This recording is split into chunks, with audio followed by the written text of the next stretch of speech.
সত্যি বলতে কি ছেলেটা কিন্তু যোগ্যতা অর্জন করেছে, যোগ্য জীবন সঙ্গী পাচ্ছে না। মেয়ে সব গেল কোথায়, মঙ্গল গ্রহে চলে গেল নাকি? কিন্তু ছেলে বাইরে থাকে বুঝলে দাদা, গ্রামের দিকে থাকলেও না ভাবা যেত। তার আগেই সে রিজেক্ট হয়ে যাচ্ছে। এটা তো এক ধরনের অপমান করা। তাদের লক্ষ্যও নেই, যোগ্যতাও নেই, আবার নাগরও নেই, তবু এরা বিয়ে করছে না। Women empowerment.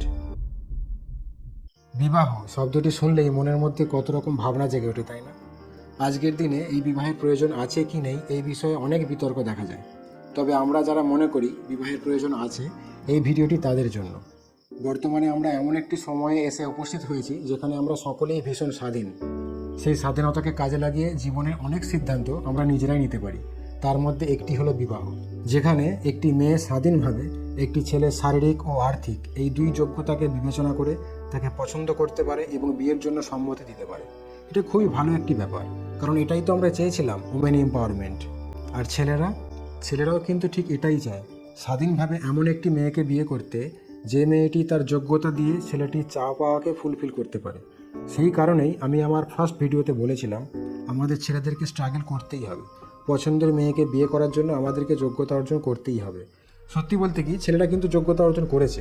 হ্যাঁ, সরকারি চাকরি হয়তো সবাই পায়নি, বা খুব বড় ব্যবসা হয়তো করতে পারেনি সবাই, কিন্তু মোটামুটি সচ্ছল ও কিছুটা বিলাসবহুলভাবে জীবন কাটানোর মতো যোগ্যতা কিন্তু ছেলেরা অর্জন করেছে।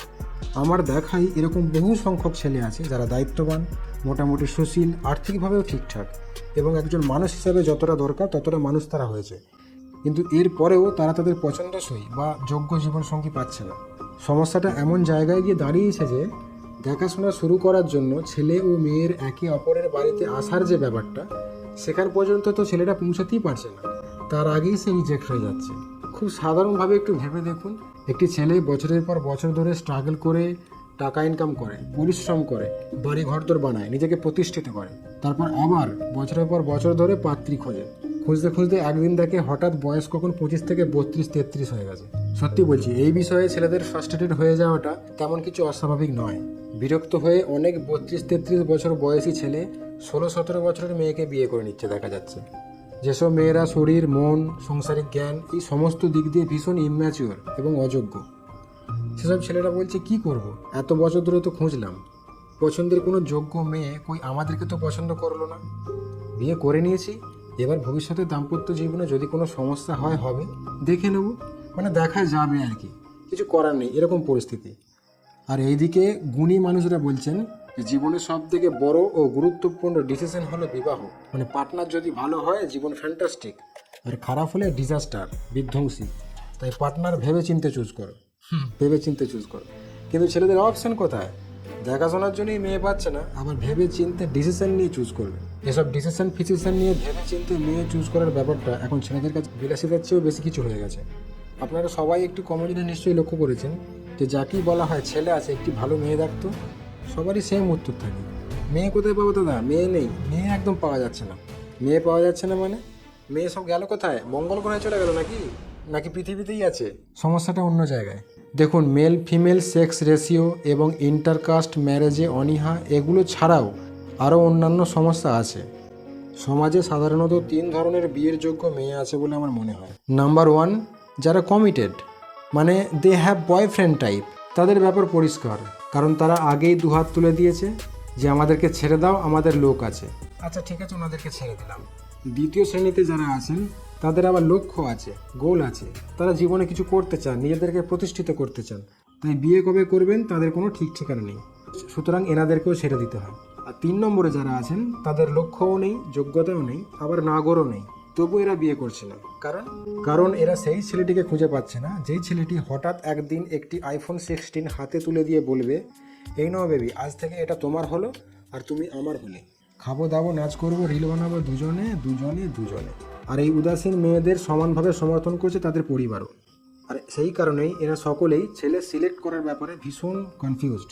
এমন নয় যে ছেলে এদের পছন্দ হচ্ছে না, ছেলে পছন্দ হচ্ছে, কিন্তু ঠিক কোনটা নির্বাচন করবে ভেবে পাচ্ছে না, কারণ হাতে প্রচুর অপশন। ওই সবই নেড়ে ঘেঁটে দেখতে পারলে ভালো হয় আর কি, জিনিসপত্র কেনার মতো। কখন মনে হয় এটা ভালো, কখন মনে হয় ওটা ভালো। আর সেই কারণেই পাত্র রিজেক্ট করার ব্যাপারটা এনারা খুব ক্যাজুয়ালি মেনটেন করতে পারেন। যেমন ছেলে দেখতে ভালো, প্রাইভেট জব করে, কিন্তু জমি জায়গা নেই। আর ছেলে অনেক জমি জায়গা আছে, তবু একটা হাতের কাজ থাকলে ভালো হতো। ছেলের বাড়ি ঘর তো সবই ভালো, খুব ভালো লেগেছে, খুব ভালো, কিন্তু ছেলে বাইরে থাকে, বুঝলে দাদা, গ্রামের দিকে থাকলে মনে হয় ভাবা যেত। ছেলে ভালো চাকরি করে কিন্তু আরও বিলাসবহুল জীবন কাটানোর জন্য যথেষ্ট নয়, ইত্যাদি ইত্যাদি ইত্যাদি। কখনো কখনো তো বিয়ের পাকা কথা হয়ে যাওয়ার 2-1 দিন পর হঠাৎ বলছে বিয়ে করবে না। কারণ কারণ জানতে চাইলে বলছে ছেলে পছন্দ হয়নি, মানে হঠাৎ রিয়েলাইজ হলো যে ছেলে পছন্দ হয়নি। দেখুন, লাইফ পার্টনার চুজ করার ব্যাপারে সবাই ভালো কিছুই খুঁজবে, ভালো কিছু চাইবে, এটা সাধারণ ব্যাপার। কিন্তু এভাবে কিভাবে? অসম্ভব। এটা তো এক ধরনের অপমান করা, অন্যের সময় ও মেজাজ নষ্ট করা। আরও এক ধরনের মানুষ আছে, যেমন দেখুন, How much should a guy earn to date you? Give me 2-3. Lakhs. Give me around like once a year. Once a year, come on. It has to be a lot. I mean, we are expensive girls. We've gotta like live up to the expectation. At least 80 to 90. They are very expensive girls. এত expensive যে এদের ধোয়া মোছা polish খরচই মাসে কয়েক লক্ষ টাকা, থাকা খাওয়ার হিসেব আলাদা। আর তাছাড়া এরা জন্মেছেন তাতেই তো এই পৃথিবী ধন্য হয়ে গেছে, তাই না? জানি না এনাদেরকে কারা এবং কিভাবে ট্যাকেল করবেন, তবে যারাই করুন ভগবান তাদের মঙ্গল করুন। যাই হোক, এদের কথা থাক। সবশেষে আমি নিজে একজন সাধারণ মধ্যবিত্ত হয়ে আমার সমকক্ষ মানুষজন, বিশেষ করে মেয়েদেরকে বলতে চাই, যে স্বাধীনতা তোমরা পেয়েছো সেটাকে রেসপেক্ট করো, ব্যবহার করো, অসম্মান করো না। এই পরিবর্তনটাকে উপভোগ করো, মজা নাও, বাট সুবিধা নিও না, কারণ এটাও বদলাবে। আর তাছাড়া সাধারণ মধ্যবিত্ত, ব্যবসায়ী, ধনী, চাকরিজীবী, হ্যান্ডসাম, স্যামসাং, যেমন ছেলেই তুমি চাও না কেন, যেমন ছেলেকেই বিয়ে করো না কেন, বিয়ের পর একজন মেয়ে হিসাবে, একজন নারী হিসাবে তোমার যেটা কাজ তোমায় সেটা করতেই হবে। সেখান থেকে তোমার পালানোর রাস্তা নেই, উপায় নেই। ঠিক যেমন একটি পুরুষের পালানোর রাস্তা নেই, কারণ তার যেটা কাজ তাকে সেটা করতেই হবে। এখানে কারোরই পালানোর উপায় বা রাস্তা নেই। তাই নিজেকে প্রস্তুত করো, নিজেকে সচেতন করা দরকার, উপযুক্ত শিক্ষায় শিক্ষিত হওয়া প্রয়োজন, ইমাজিনেশন এবং ফ্যান্টাসি জগৎ থেকে যত শীঘ্র পারা যায় বেরিয়ে আসা দরকার, এবং রিয়েলিটিকে বুঝতে শেখা প্রয়োজন। আর হ্যাঁ, এটা কোনো অনুরোধ বা অভিযোগমূলক ভিডিও নয়, কারো ব্যক্তিগত সিদ্ধান্তে হস্তক্ষেপ করে তাকে বিভ্রান্ত করাও এই ভিডিওর উদ্দেশ্য নয়। আর 5টা বিষয়ের মতো সুস্থ সমাজ গড়ে তোলার জন্য এটি একটি প্রয়োজনীয় আলোচনা পারপাসে বানানো। আর এই বিষয়টা নিয়ে আমাদের সকলেরই ভাবা দরকার বলে আমার মনে হয়। That's all. অনেক ধন্যবাদ।